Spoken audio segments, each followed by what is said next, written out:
السلام عليكم ورحمة الله وبركاته، ازيكم يا أحلى ناس في الدنيا، عاملين ايه؟ يا رب تكونوا بخير وفي أحسن صحة وأحسن حال يا رب العالمين.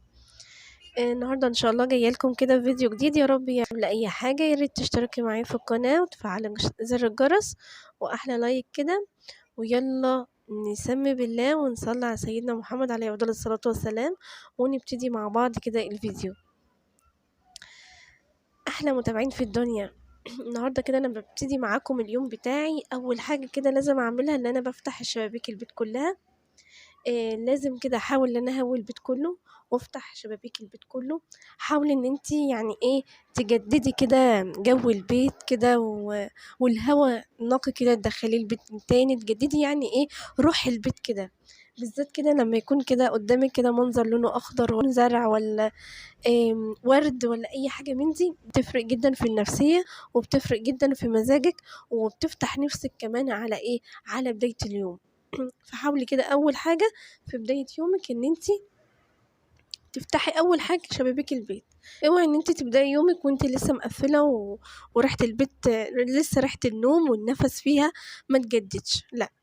بعد كده بقى إيه، دخلت بقى إيه على المطبخ. طبعًا ما كنتش قادرة خالص إن أنا أعمله قبلها بيوم، فبرضه نصيحة مني ليكِ يعني إن أنتِ ما تضغطيش نفسِك، ومش كل حاجة تضغطي على نفسِك اللي أنتِ لازم تقومي تعمليها دلوقتي حالًا، لأ هو شغل البيت مش هيطير، صحتِك هي اللي ممكن تروح وشغل البيت هيفضل زي ما هو مستنيكِ. فأنا بصراحة قررت إن أنا أريّح نفسي وأريّح كده نفسيتي شوية وأنام. ما جاليش نوم بصراحة، بس أهو يعني ريّحت جسمي شوية. وقُمت بقى إيه، لقيت طبعًا المطبخ مكركب. بس أول حاجة قبل ما أعمل أي حاجة لازم أروّق الرخامة، لإن ترويق الرخامة من الحاجات يعني الرخامة في المطبخ من أكتر الحاجات تراكيب كتير. لو روّقتيها ولمّيتِ مثلًا المواعين بتاعتِك كلّها مرّة واحدة كده، والرخامة بتاعتِك غسلتيها ونضّفتيها، لأ هتحسّي برضه المطبخ راق معاكِ. المواعين الرخامة دي فعلًا بتتعب الأعصاب بشكل كبير جدًا، يعني مؤلمة، مؤلمة جدًا. فأنا خلاص أهو فتحت شبابيك البيت وضبّطت الرخامة بتاعتي. قولوا لي بقى كده في الكومنتات أنتم بقى بتعملوا إيه أول ما بتصحوا، القهوة والّا تفطروا والّا تفطروا ولادكم والّا إيه بالضبط؟ زي ما أنتم شايفين أهو في فرق بين أول يعني ما شُفتوا الرخامة ودلوقتي. قُلت بقى إيه أضبّط نفسي كده وأضبّط دماغي وأعمل لنفسي كده كوباية أبدأ بيها برضه اليوم بتاعي.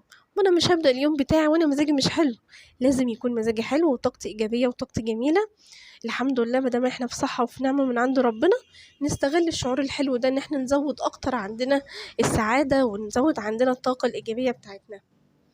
بصراحة من زمان أنا كان نِفْسي يعني إيه، يكون عندي مضرب النسكافيه، والحمد لله جِبته وركنته، يعني مركون عندي بقى له كذا كذا شهر.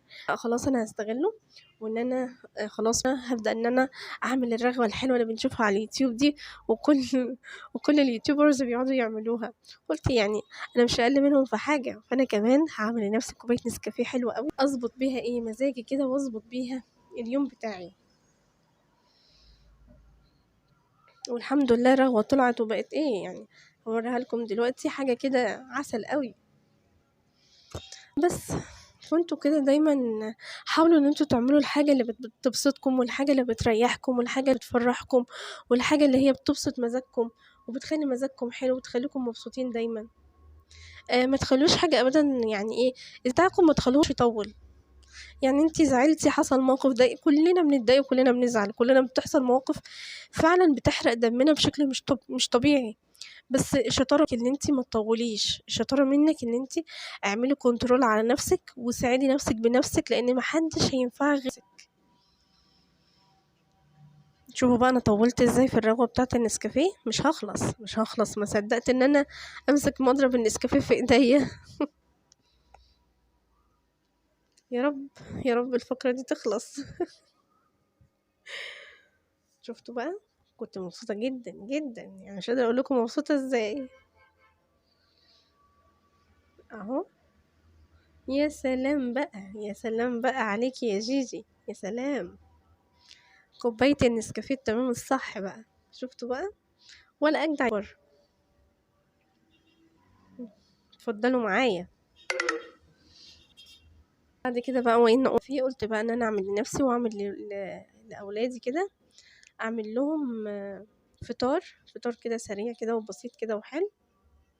هو عبارة بس عن ايه، سندوتشات. عملت بس سندوتشات جبنة وسندوتشات حلاوة بس، وقعدت فطرت كده الحمد لله رب العالمين، وكنت مبسوطة جدا بصراحة.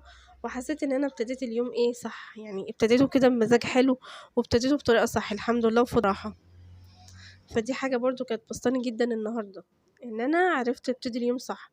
واليوم مادام ابتديته صح ان شاء الله باذن الله يكمل صح. بس وبعد ما فطرت كده بقى ولميت الفطار، قلت بقى ايه ما بدهاش بقى يا جيجي ندخل كده بقى ايه على على الغدا. بس طبعا بصراحة قعدت مدة كبيرة جدا، يعني النهاردة الجمعة انا قعدت لغاية بعد الصلاة بشوية كمان، لغاية لما قمت وعملت ايه الاكل بتاعي. هتشوفوا بقى دلوقتي عملت بقى شوية بقى ايه مكرونة، يا سلام يستاهلوا بقكم. برضه النهاردة كان يوم خفيف، وبصراحة يعني مش أنا اللي اخترت الغدا، جوزي هو اللي اختار الأكلة دي، فبراحته هو اللي عايز مكرونة يوم الجمعة. وأنا بصراحة ما صدقت، لأن محدش يلاقي الدلع ويقول لأ، ما ننكش بقى ورا بقى محشي، لأ لأ خلاص الناس طلبوا مكرونة نعمل مكرونة ونرتاح ونريح. اهو خلاص كده مكرونة لازم بقى لما بعد ما بسلقها يا بنات لازم بشطفها كويس جدا، عشان ما تبقاش معجنة او تبقى حاجة تنزل كل النشا اللي فيها. ومش بسلقها مثلا اللي هو السلقة القوية بقى، السلقة الجامدة اللي تهريها، لأ، ده هي نص سلقة، لان لسه هحطها في الصلصة ولسه هحطها مع اللحمة زي ما هتشوفوا دلوقتي. ف... فده بيفرق، فده برضو بيخليها تستوي اكتر. لو انتي وصلت لغاية النقطة دي ولسه ما حطيتش لايك بجد هزعل منك، اتفضلي حطي لايك. ويعني يا جماعة انا لا عندي لا عندي مش عندي اي حاجة، فقط خير واللي هيسمع الفيديو. شوفوا بقى المكرونة بقى ازاي، حاجة كده ولا اروع ولا اجمل. يا رب الفيديو يكون عجبكم كده، عند حسن ظنكم، وتكونوا كده استمتعتوا بالفيديو. واشوفكم ان شاء الله فيديو تاني، وبس يا رب الاقي معجبين كده، والاقي ناس كده اعجبت بالفيديو بتاعي. يلا اسيبكم في رعاية الله، باي باي، اشوفكم ان شاء الله في الفيديو الجاي باذن الله.